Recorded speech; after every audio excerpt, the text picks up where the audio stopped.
Red rice వండుతున్నానండి. Night నానబెట్టాను. ఒకసారి కడగాలండి, ఎక్కువ సేపు కడగొద్దు. ఈ వాటర్ వంపేయాలి. ఈ గ్లాస్తో మొత్తం 4 గ్లాసులు వాటర్ అండి. మొత్తం గిన్నె నిండిపోవాలి. స్టవ్ వెలిగించి పెట్టాలి. కొంచెం ఎక్కువ టైం తీసుకుంటుందండి, ఎక్కువసేపు ఉడికించాలి. ఫస్ట్ హైలో పెట్టి తర్వాత సిమ్లో పెట్టాలి. ఉడకనివ్వాలండి బాగా. వాటర్ దగ్గరికి వచ్చినాక అప్పుడు సిమ్లో పెట్టాలి. ఈ వాటర్ అంతా ఎగిరిపోయే వరకు ఉడికించాలండి. ఈ రైస్ ఇంకా రెండుగా ఇడవాలి, అప్పుడు బాగా రైస్ ఉంటున్నట్టు.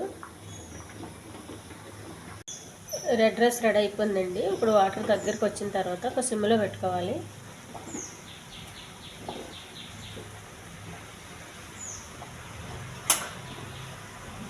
ఒక కొంచెం వాటర్ ఉంటుందండి, వాటర్ అంతా ఎగిరిపోవాలి.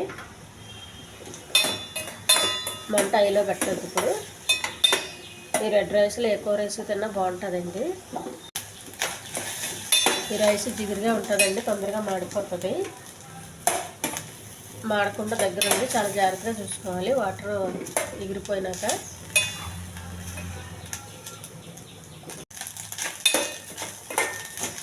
స్టవ్ ఆపేసినాక కూడా కొంచెం కలుపుతూ ఉండాలండి, అడిగట్టేస్తుంది జిగురు ఎక్కువ. ఈ ఛానల్ నచ్చితే సబ్స్క్రైబ్ చేయండి, షేర్ చేయండి, లైక్ చేయండి, కామెంట్ చేయండి. ఒకసారి వండిన తర్వాత మళ్ళీ వేడి చేయొద్దు. మనం ఎప్పుడు వేడి చేసినా జిగురు వస్తూనే ఉంటుంది. అందుకు ఒకసారి వండి పక్కకు పెట్టేయాలి. ఇది వేడిగా ఉన్నప్పుడు ముద్దలాగా ఉంటుందండి, పొడి ఆడుతూ ఉండదు.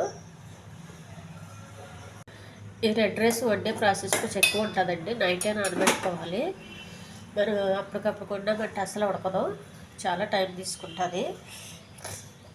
అందుకని ఈ రైస్ ఖచ్చితంగా నానబెట్టే వండాలండి.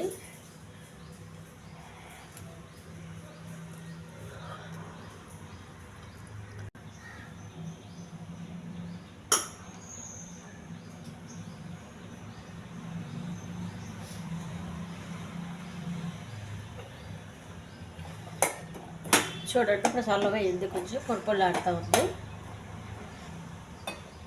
ఇది మన వల్ల పక్కకు పెట్టిస్తే ఇంకా పొడి ఆడుతుంటుందండి. చాలా హెల్దీ రైస్ అండి ఇది. ఈ రైస్కి ఎక్కువగా టమాటా చట్నీ బాగుంటుందండి. వెజిటేరియన్ ఏదైనా బాగానే ఉంటుంది.